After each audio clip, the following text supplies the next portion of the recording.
Hi everyone, I'm Suky from Professional Selection, and as you can see, it's that time of year again.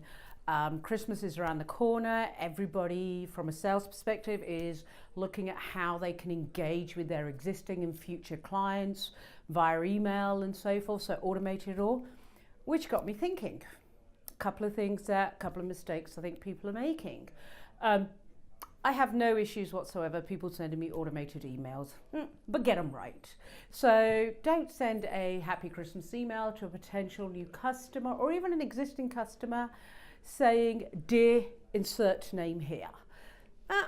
That's not nice. I mean, everybody knows automation software is used, but come on, that's really, really sloppy.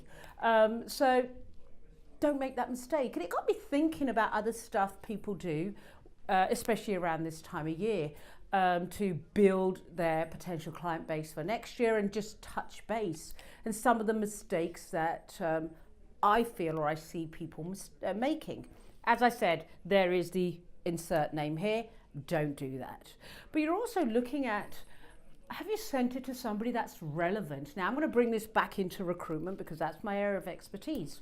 If you're sending out, be it a client email, be it a candidate email, about a job or about a candidate, make sure you're selecting your audience correctly. By that, what I mean is if you're going to send an email to potential candidates about a job, at least make sure they've got the basic skill set to do that job.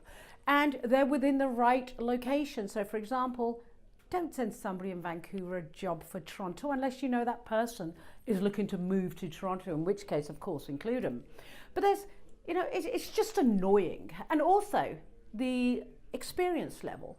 Really, don't insult somebody by sending a senior person a entry-level position. That's just, again, really sloppy and it's annoying, and you're probably doing yourself more harm than good.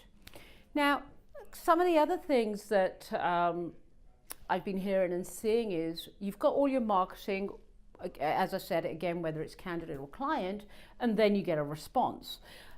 And the lack of timely response, should I say. Now, totally understand you're going to get quite a bit of response, and trying to stay on top of that is going to take a bit of time. But as I said earlier, if you selected your target audience properly, the response should really be relevant individuals. Now, of course, again, if it's a candidate one, somebody may have passed it on to somebody else and they're applying for the position. They really don't have the skill set to do that, in which case fine, a quick email will suffice to say, sorry, you don't have the skill set, etc., etc. But if people have responded to you, take the time to send them at minimum a personalized email. Don't use automation here. What would be even better is if you picked up the phone, but again, I understand that might not always be the case, but whatever you do, make sure that next activity is personalized. Also, you've got clients and candidates and everybody's contacting you at this time of the year, looking for new jobs and just looking to talk, and you're picking up information just through conversation. Don't repeat it, especially if it's something confidential. Again, whether it's a candidate or a client, somebody has told you that. They may not necessarily have said, I'm telling you this in confidence. The assumption might be there. It's just that time of year where candidates may want to ring you up and just let out their frustration about their current employer, talk through something. They don't want it repeated.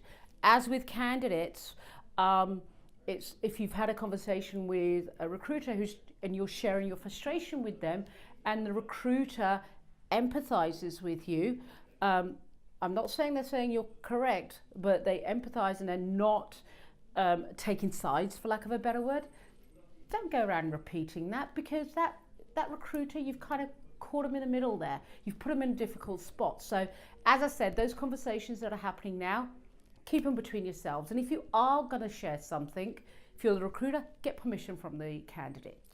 And from the candidate point of view, if you're going to share something that was disclosed, just ask permission.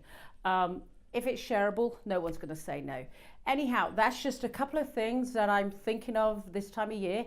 As always, I'm sure there's many different opinions. Would love to hear them. Thanks for listening.